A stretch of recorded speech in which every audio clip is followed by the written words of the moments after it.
home of the Freedom Force. Isis, goddess of the elements, carries a strange being to shore, and he nears a death that medical science cannot stop. You loved our first trip through our 1970s heroes, but there were so many we didn't get to see. So let's take another trip back to the superheroes of the 70s, when sideburns were long, collars were wide, and networks were throwing anything with a cape or a laser beam onto the airwaves and hoping it would stick.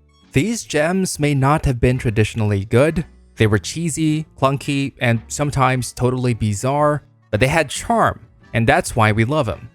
Number 1, The $6 Million Man, 1973. It's Austin, stop it! We're kicking things off with The $6 Million Man. Premiering on ABC in 1973, the show starred Lee Majors as Steve Austin, a test pilot who crashed and was rebuilt using bionic technology and a whole lot of cybernetic power. He becomes a government agent, running in slow motion to fight kidnappers, vengeful scientists, and even Bigfoot. Yes, that happened. Our hero was equipped with a bionic eye that gave him telescopic vision, night vision, and improved his aim greatly. He also had bionic legs, granting him superhuman speed and the ability to leap great heights and distances.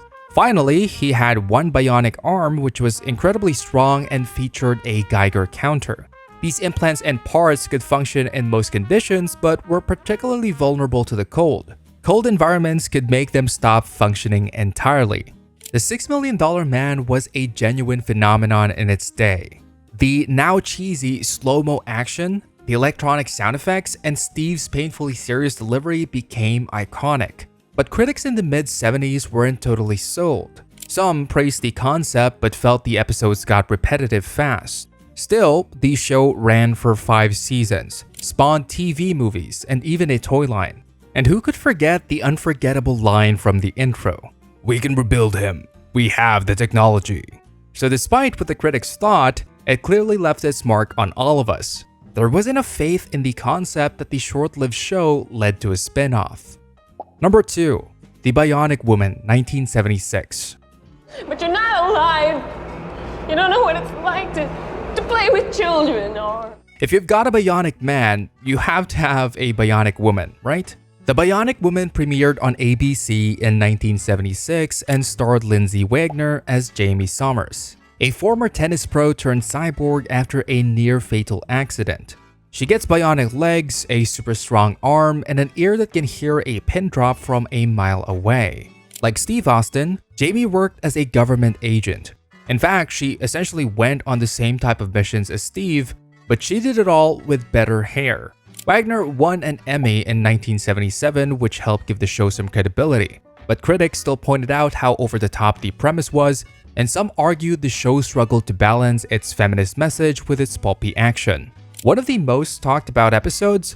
Jamie versus the Fembots. These creepy android women had plastic faces that popped off like dolls, and they terrified an entire generation of kids. As much potential as it might have had, The Bionic Woman lasted just 3 seasons, switching to NBC after ABC canceled it. But once the novelty wore off, ratings dipped, and the show came to a quiet end in 1978. Number 3, Electra Woman and Dyna Girl, ABC 1976.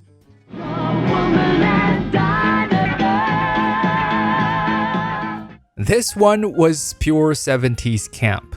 Electra Woman and Dyna Girl premiered in 1976 as part of the Crofts Super Show on ABC. It was kind of like a bargain bin Batman and Robin with glitter.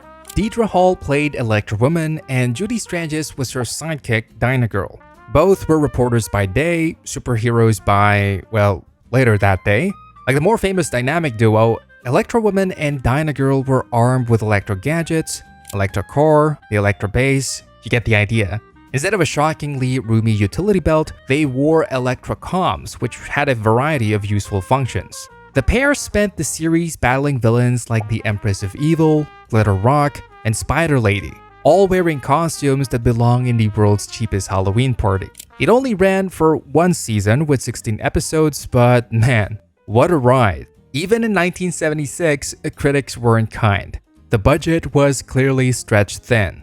But for us as kids, It was gold. There was something magical about a superhero whose main weapon seems to mainly be enthusiasm. We criticize, but for all of its faults, Electra Woman and Dyna Girl at least tried to place women in front and center at a time when robotic and bizarre male superheroes seemed to dominate TV. They charged out of the gate being silly, colorful, and loud. It was bad, but it was a lot of fun. Number 4. Man from Atlantis, 1977. A deep ocean storm carries a strange being to shore, and he nears a death that medical science cannot stop. Up next, it's time to get wet. Man from Atlantis aired on NBC in 1977, starring Patrick Duffy. Yes, the guy from Dallas as Mark Harris, an amnesiac with webbed fingers, gills, and superhuman swimming abilities, possibly the last survivor of Atlantis. The series was the result of some fairly successful TV movies. The series saw him team up with a government agency, the Foundation for Oceanic Research, to explore underwater mysteries and occasionally fight sea monsters or environmental disasters. The show had a dreamy, slow vibe, lots of underwater scenes, and honestly, not a whole lot of plot. In fact, the show went from a somewhat serious sci-fi series to an almost wacky, world-hopping adventure toward the end, mainly relying on pizzazz rather than writing. So, despite the money the network threw at it for production, ratings quickly and inevitably dropped, and NBC canceled the show after just 13 episodes.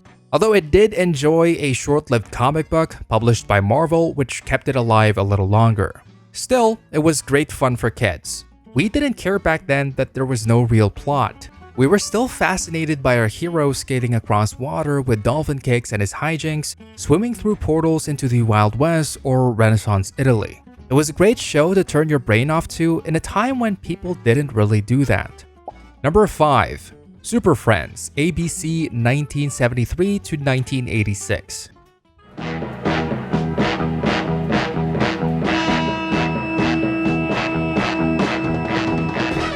Okay, you know we had to include Super Friends. Premiering on ABC in 1973, Super Friends was Hanna-Barbera's adaptation of the Justice League of America. Superman, Batman, Wonder Woman, Aquaman, all teaming up in the Hall of Justice to solve crimes, prevent disasters, and teach kids about teamwork. In fact, for a lot of episodes, there would be a short epilogue attached at the end in which one of the Super Friends would warn kids against smoking, talking to strangers, and more.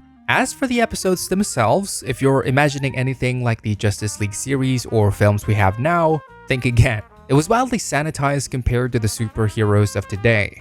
No real violence, no deaths, and villains usually just learned a lesson or were gently arrested. Not exactly a gripping cliffhanger, but for Saturday morning TV, it worked. Then came the Wonder Twins, Zan and Jaina, who hailed from the planet Exor, activated their powers with a fist bump and the phrase, Wonder Twins powers activate. One could turn into animals, the other into water. Literal buckets of water. They also had a pet monkey named Gleek.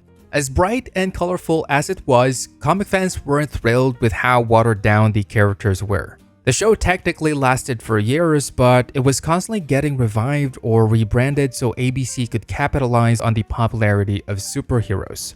There was Challenge of the Super Friends, the world's greatest Super Friends. Super Friends. It went on and on until it all finally ended in 1986. Number 6. The New Adventures of Flash Gordon, 1979.